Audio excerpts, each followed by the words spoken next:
Dear students and viewers, Assalamu alaikum. I welcome you all at my YouTube channel Zaid Chemistry. Today's topic is about uses of metals and non-metals, and it is the last topic of this particular unit: materials, metals, and non-metals. Let's start. These elements are, we can state that these metals and non-metals are of very much importance to the mankind. They are used for various purposes. These elements are the constituents of certain bioinorganic compounds also. First we will see about the uses of metals, then after we will see about the uses of non-metals. Some metals like iron or aluminium, because they are tough as well as they are light, and besides this they are also durable. They are used in making parts of machines, or they are used in making machinery, or they are used in making these machine parts, or they are used in making the spare parts of these machines or these factories or industries. They are also used for the manufacture of the body of automobiles or certain important parts of these automobiles. They are also used for the manufacture of aeroplanes or the body of these aeroplanes. Besides this iron and aluminum, they are also used for making bells. They are also used for making iron rods. They are also used for many construction purposes. They are also used for the manufacture of concrete. This aluminum, it is used for manufacture of household utensils, and because of their tough nature, because of their less corrosive nature, these aluminum utensils they are used in they are used for cooking purpose, or they are used for other household activities. Now there is another metal. It is mercury. Its symbol is Hg, and this mercury used in thermometers. And these thermometers can be clinical, or they can be laboratory. Thermometer can be used in the laboratory. Thermometer can be used by a doctor in his clinic. And these thermometers are used for the purpose of measuring of the body temperature, or for the measuring of the temperature during any chemical reactions in the laboratory. And in these thermometers, there is the presence of a metal, liquid metal, which is liquid at its room temperature, called mercury. And this metal is the part of various bioinorganic compounds like chlorophyll. Chlorophyll is basically an important part which is present in the leaves of the plant. And in this chlorophyll molecule, magnesium is basically, it is linked to four porphyrin rings, and this magnesium is the most important part of this chlorophyll. Gold, silver, they are used for jewelry purpose, or they are used for decorative purpose because of their shiny nature, or because of their toughness, or because of their less corrosive nature. Then there is another metal, that is tungsten. Tungsten has highest melting point, and because of this purpose, this tungsten is used in the filament of the bulbs, so that any electric bulb that can withstand any higher temperature, it is tungsten which is used in these filaments. And besides this, there are other metals also.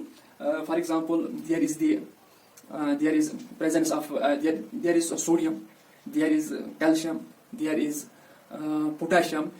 Sodium, which is used for saponification process, or potassium, that constitutes the part of an important fertilizer called potash. Calcium, that is very much useful for the growth of the bone and teeth in case of human beings. Besides this, other heavy metals are also there. For example, there is the presence of these palladium is there, presence of nickel is there, iron is there, nickel, cobalt, which are used for the hydrogenation process, or for the manufacture of this vanaspati ghee from the vegetable oils during the process of hydrogenation. And this nickel, that's also called as Raney nickel, which is used in a finely divided form during the process of hydrogenation. It can accelerate the process of this hydrogenation. And now this was about the certain uses of these metals. Now we will look on the non-metals. As we know that these non-metals, they are present on the extreme right side of the periodic table, or extreme right side of the periodic table. First of all, non-metal oxygen. Non-metal oxygen plays a main part, plays an important part for during breathing process, or we inhale this oxygen during breathing purpose. Besides this, oxygen plays an very important part during the combustion process, and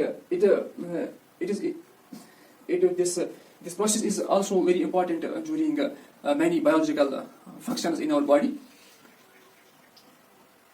Now there is another non-metal, that is nitrogen. This oxygen is also, it is the main component of the air.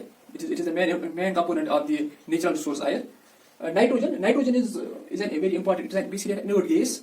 It is used for the manufacture of fertilizers, or it is used for the manufacture of nitrates. It is usually available in the form of nitrates and nitrites on Earth's crust, and it is used for the manufacture of fertilizers.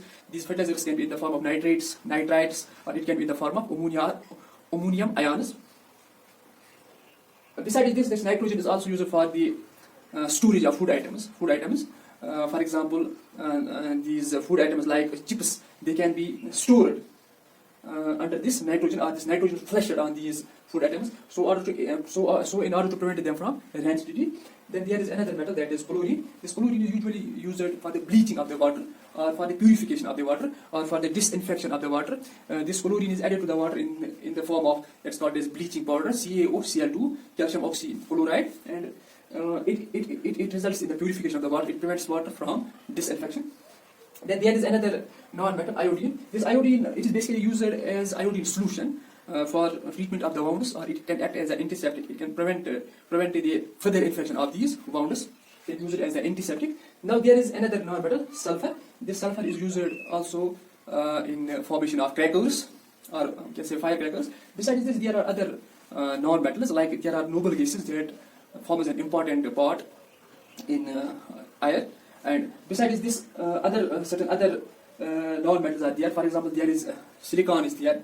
There is carbon is there. Carbon. The allotropic forms of carbon, like diamond,